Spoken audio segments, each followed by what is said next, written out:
Creating social inclusion and protection for the most vulnerable Jamaicans through the provision of adequate housing solutions remains a major priority for the government of Jamaica.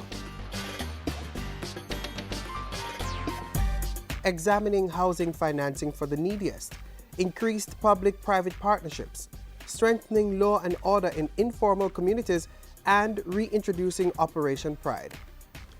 Just some of these solutions that came out of the latest intervention by government to create more housing opportunities for all Jamaicans. This involved a partnership with the Caribbean Association of Housing Finance Institutions, Cash-Free, to explore the issues with stakeholders at a recent housing conference.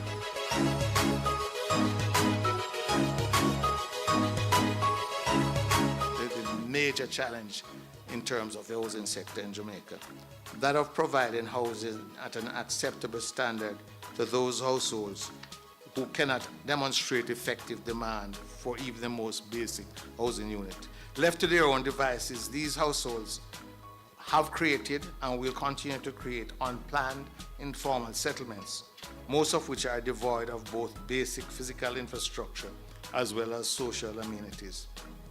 Although this is a national problem, the state must take the lead in responding, despite the macroeconomic challenges. To address the problem of inadequate housing financing, government has been working with its regional and international partners to find solutions. We are looking at measures to do with different modalities in terms of financing for housing. We are looking at the no down payment in certain circumstances. This was tried before.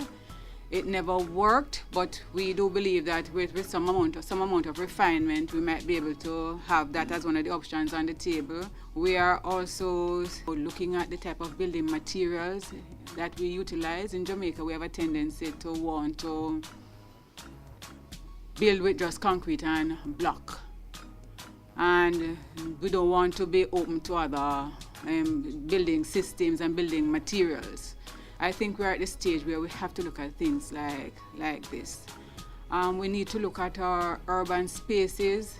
As we mentioned, some of it has fallen into a state of deterioration. The whole business of urban renewal, seeing how we can consolidate some of the lands we have in the urban spaces where infrastructure already exists.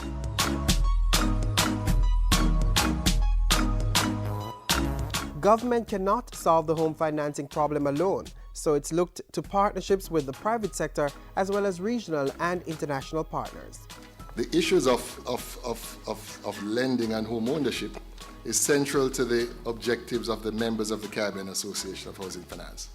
And through this body, we seek to and continue to advocate for policies that support the expansion of housing to meet the needs of the people of the region.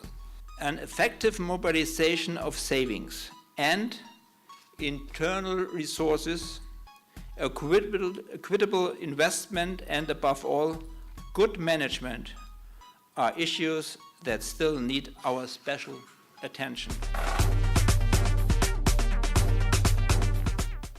At the recent Cash-Free Housing Conference, Jamaica and its regional partners also explored the impact of crime on the housing market, especially informal settlements, often called squatter dwellings. One point of consensus: law and order needs to be strengthened in these communities. Our recommendations are these: building relationship between police, the builders, social networking, proximity policing, social intervention programs, restructuring of community infrastructures. These communities could therefore become more attractive housing options, negating the need to find land for housing elsewhere.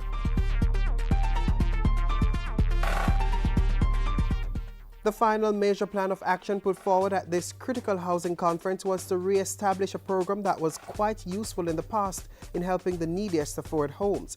That's the Program for Resettlement and Integrated Development Enterprise, more popularly known as Operation Pride.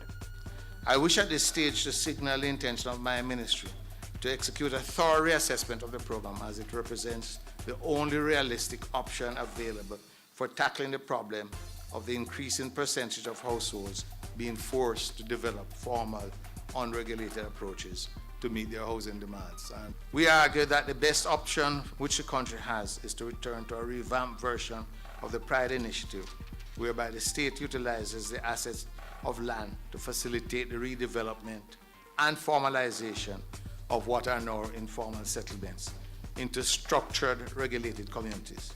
The government of Jamaica forging ahead despite the economic challenges to create more solutions and put more Jamaicans in a place called home.